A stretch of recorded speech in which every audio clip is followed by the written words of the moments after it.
سورۃ الکہف کی آیت نمبر 19 ابھی تلاوت کی گئی۔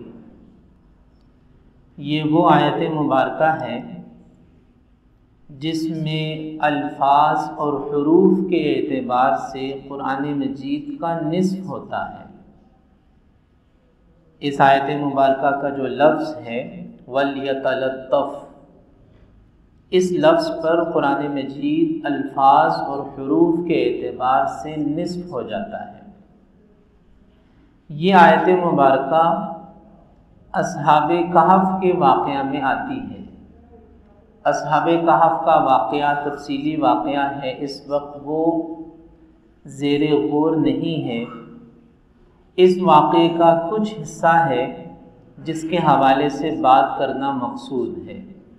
وہ غار والے نوجوان جو اپنا ایمان بچانے کے لیے غار میں جا چھپے تھے اور اللہ نے انہیں کئی سو سال تک وہاں سلائے رکھا، جب وہ نیند سے بیدار ہوئے تو آپس میں بات چیت ہوئی۔ کہنے لگے کہ ایک کو پیسے دے کر بازار بھیجو، شہر میں بھیجو کھانا لانے کے لیے۔ وہ جو سکے تھے پاس 300 سال پرانے سکے، وہ سکے ایک کو دیے اور کہا کہ جاؤ بازار سے کھانا لاؤ۔ اب وہ جو کھانا منگوایا تھا، اصل موضوع ہمارا وہ ہے کہ فَلْيَنْظُرْ أَيُّهَا أَزْكَىٰ طَعَامًا، کہ بازار جاؤ اور صاف ستھرا کھانا لے کر آؤ، صاف ستھرا کھانا۔ فَلْيَأْتِكُمْ بِرِزْقٍ مِّنْهُ، وہ کھانا لے کر آؤ تاکہ ہم اسے کھائیں، صاف کھانا لے کر آنا۔ وَلْيَتَلَطَّفْ، لوگوں سے نرمی سے بات کرنا۔ وَلَا يُشْعِرَنَّ بِكُمْ أَحَدًا، کسی کو تمہاری کانوں کان خبر نہ ہونے پائے۔ خیر، وہ تفصیلی واقعہ ہے، لیکن قابل غور بات یہ ہے کہ اس کو یہ نصیحت کی کہ صاف ستھرا کھانا لے کر آنا۔ یہاں بھی اور قرآن مجید میں کئی مقامات پر اللہ تعالیٰ نے حکم دیا کہ تم حلال اور طیب چیزیں کھاؤ، حلال اور طیب چیزیں، پاکیزہ چیزیں، صاف ستھری چیزیں کھاؤ۔ یعنی وہ چیز کھاؤ جو پاکیزہ ہو، صاف ستھری ہو اور تمہاری صحت کے لیے فائدہ مند ہو، صحت کے لیے نقصان دہ نہ ہو، وہ چیزیں استعمال کرو۔ یہ ہے اصل میں قابل غور بات کہ اچھا کھانا کھانا، پاکیزہ کھانا کھانا، انسان کو صحت مند رکھنے والا کھانا کھانا، فائدہ مند چیزیں، یہ اللہ کا حکم ہے اور یہ نبی پاک صلی اللہ علیہ وسلم کی مبارک سنت ہے۔ ہر وہ چیز جو جسم کے لیے نقصان دہ ہے اس سے ہمیں منع کیا گیا ہے۔ کوئی بھی ایسی چیز جو انسانی جسم کے لیے نقصان دہ ہو، مضر ہو، انسان کے لیے اس کا کھانا، اسے حلق سے نیچے اتارنا، یہ بھی درست نہیں۔ نشہ بھی اسی لیے منع ہے، مردار کھانا بھی اسی لیے منع ہے، خون بھی اسی لیے حرام ہے۔ یہ تمام چیزیں اور ہر وہ چیز جو انسانی صحت کے لیے نقصان دہ ہو، اس کا کھانا بھی جائز نہیں ہے، حلال نہیں ہے۔ ایسا کیوں ہے؟ ایسا اس لیے ہے کہ انسانی صحت کو برقرار رکھنا اور ایک انسان کا صحت مند ہونا، یہ شریعت کے مقاصد میں سے ایک مقصد ہے۔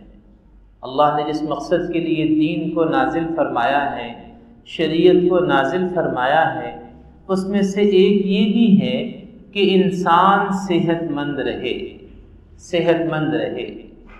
یعنی بیماری اللہ کی طرف سے ہے، اس میں کوئی شک نہیں ہے، اللہ کا امر ہے، قدرت کا نظام ہے، لیکن انسان اپنے آپ کو بیمار نہ کرے، یہ اپنے آپ کو صحت مند رکھنے کی کوشش کرے، یہ اپنے آپ کو بیماریوں سے محفوظ رکھنے کی کوشش کرے، یہ شریعت کا حکم ہے۔ انسان کا صحت مند رہنا یہ شریعت کے مقاصد میں سے ایک مقصد ہے۔ جتنے بھی احکامات ہمیں دیے گئے ان احکامات پہ آپ غور فرمائیے کہ ہر حکم ہماری صحت سے متعلق ہے۔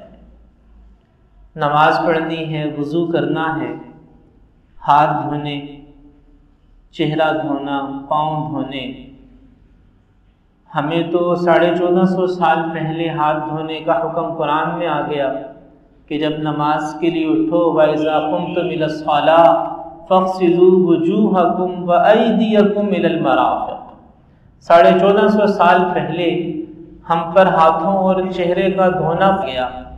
آج بھی ڈاکٹر حضرات کہتے ہیں ہاتھوں کا دھونا لازمی ہے کہ سارے جراثیم ہاتھوں کے ذریعے ہی منہ میں اترتے ہیں۔ تو ہمارے دین میں تو ہاتھوں کا دھونا فرض ہے۔ وضو کرنے کے لیے ہاتھوں کا دھونا فرض، نماز پڑھنے کے لیے ہاتھوں کا دھونا فرض قرار دے دیا گیا۔ منہ کے اندر کے حصے کا صاف رکھنا مسواک کے ذریعے، یہ ایسی سنت ہے کہ جس سنت کے بارے میں رسول پاک صلی اللہ علیہ وسلم نے فرمایا کہ یہ واجب ہو سکتا تھا۔ آپ نے فرمایا کہ اگر مجھے اپنی امت پر مشقت کا خوف نہ ہوتا تو میں ہر نماز سے پہلے مسواک کرنا ان پر لازم کر دیتا۔ اس حدیث مبارکہ سے آپ اندازہ لگائیں کہ مسواک کرنا ہے تو سنت، لیکن ایک ایسی سنت ہے کہ ہو سکتا ہے کہ وہ واجب ہو جاتی، لیکن امت پر مشقت کی وجہ سے نبی پاک صلی اللہ علیہ وسلم نے واجب نہیں کی۔ اب مسواک کیا ہے؟ مسواک آج کل کے زمانے میں جیسے دانتوں میں برش کرنا، ٹوتھ پیسٹ کا استعمال کرنا، برش کا استعمال کرنا، یہ بھی مسواک کی ایک شکل ہے۔ منہ کی صفائی، دانتوں کی صفائی، آج ساری دنیا کے ڈاکٹرز، میڈیکل سائنسز کے ماہرین اس بات پر متفق ہیں کہ صحت مند رہنے کے لیے دانتوں کی صفائی، منہ کی صفائی ضروری ہے۔ جیسے سب اس بات پر متفق ہیں کہ ہاتھوں کی صفائی ضروری ہے، ناخن کاٹنا ضروری ہے، تو ساری دنیا کے ڈاکٹروں کا اس بات پر اتفاق ہے کہ صحت مند رہنے کے لیے منہ کی صفائی، دانتوں کی صفائی ضروری ہے۔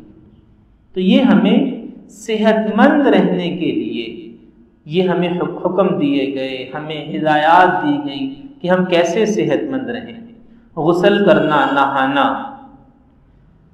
ساری دنیا کے ماہرین طب کا اس بات پر اتفاق ہے کہ نہانا انسان کی صحت کے لیے ضروری ہے۔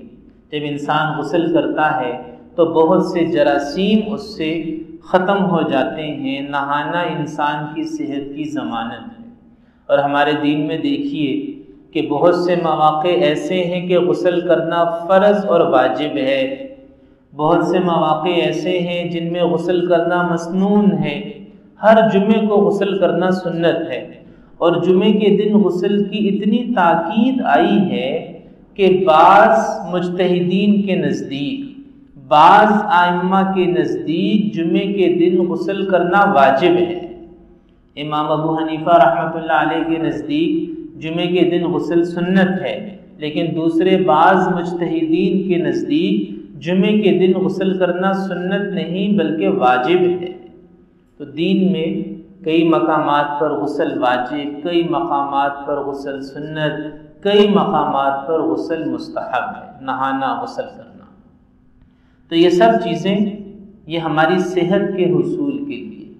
نبی پاک صلی اللہ علیہ وسلم نے فرمایا کہ المؤمن القوی خیر من المؤمن الضعیف، طاقتور مومن کمزور مومن سے بہتر ہے۔ یعنی جس آدمی کی صحت اچھی ہے وہ آدمی زیادہ بہتر ہے۔ جو آدمی اپنی صحت کا خیال رکھتا ہے، اپنے آپ کو تندرست رکھنے کی کوشش کرتا ہے، اپنے جسم کو سستی سے، کاہلی سے، بیزاری سے بچاتا ہے، چاق و چوبند رہتا ہے، چکنا رہتا ہے، وہ آدمی زیادہ بہتر ہے اس آدمی سے جو سست ہے، کاہل ہے، پڑا رہتا ہے، اپنے جسم کو سستی کا، کاہلی کا عادی بنا رکھا ہے، اس سے وہ زیادہ بہتر ہے۔ چلتا پھرتا ہے، ورزش کرتا ہے، مناسب انداز میں کھانا کھاتا ہے، اپنی صحت کا خیال رکھتا ہے، اپنی صفائی ستھرائی کا خیال رکھتا ہے، یہ زیادہ بہتر ہے، یہ زیادہ بہتر ہے۔ ہمیں تو قرآن مجید میں، احادیث میں حکم دیا گیا اپنی صحت کے خیال رکھنے کا، کھانے پینے کا خیال رکھنے کا۔